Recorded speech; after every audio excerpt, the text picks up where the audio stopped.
Hello, everyone. Can everyone hear me? Fine. All right. Well, welcome to the webinar. And I think being in Pakistan and at this stage in time and in history where women are basically speaking up for lots of things. And throughout this time, we are seeing a lot of violence against women. We're seeing lots and lots of stories that are blood curdling. But at the same time, we see stories like Mahu Shahzad, one of our badminton players. She was the one who did the flag bearing at the Olympics, you know. So basically, the whole point of me starting off with something like this is to actually say that women, even for sports, overall sports, you cannot minus the part where it comes for women, and no field at all is complete without women's participation. So without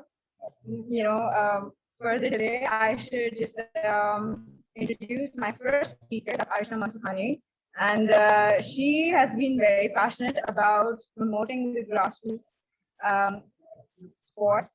She is in her leadership role, and I think it's very important to listen to what she has to say because she's been a yoga teacher, she's been a scuba diver, and I would just, ask Ayesha to share her wins and challenges now. Great. Can you hear me? Yes. Okay, great. Thank you, Natasha. Hello to everybody on the panel. The conversation today is about women in sports. While there are many well-accomplished women on the panel and among us who have had the good fortune of experiencing the benefits of sports, there are many women in India, in Pakistan, in Bangladesh, in South Asia, who come from varied backgrounds that unfortunately don't have the luxury to experience sports. I'm talking about women from marginalized sections of society and women who are not encouraged and supported from a young age to play. For me, personally, I wanted to always promote sports among all areas of society for all women. I'm not talking about the lucky ones who make it to the Commonwealth Games and make it to the Olympics and make it to everything. I'm talking about the mortals, the people who may not be as good, but the benefits of playing are astronomical, and anybody and every woman, every girl should play, irrespective of whether they make it to some, big fancy league or not.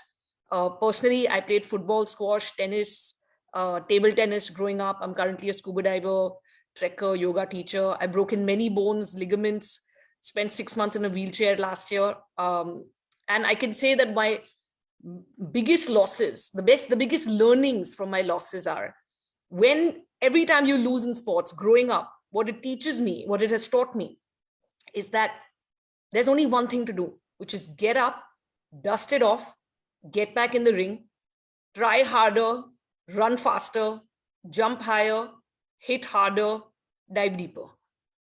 And I see that as a young age, if that's what's inculcated in women, then later on in life, irrespective of whether it's in sports or in anything else, anytime they experience a loss, they get up and get back in and fight. And that is what I personally love to promote. That's why I personally love to promote this among women. The second aspect which I'd like to talk about is breaking the gender divide and changing the conventional stereotypes that exist for women in India.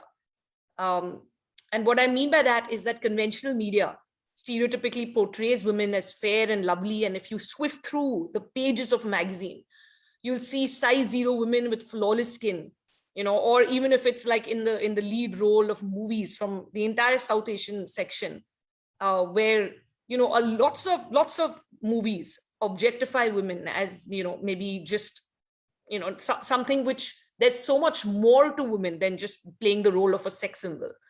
And the question which I have is that what is the message that we're leaving for our daughters, that, they are to be desired only if they're thinner, fairer, or of a certain body type.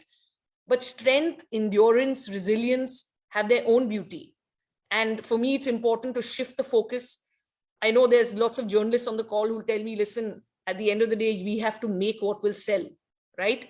But I do see, and that's what begs the question, is that how ingrained is it in our psyche? You know, is this happening now, or is this it's ingrained in us through our Neanderthal times, the roles that men and women play in the house? As a society, among the South Asian territory, I can see that we are all changing in terms of content, in terms of media, the roles. And I'm just here to encourage that and push that and help girls and women all over South Asia to play.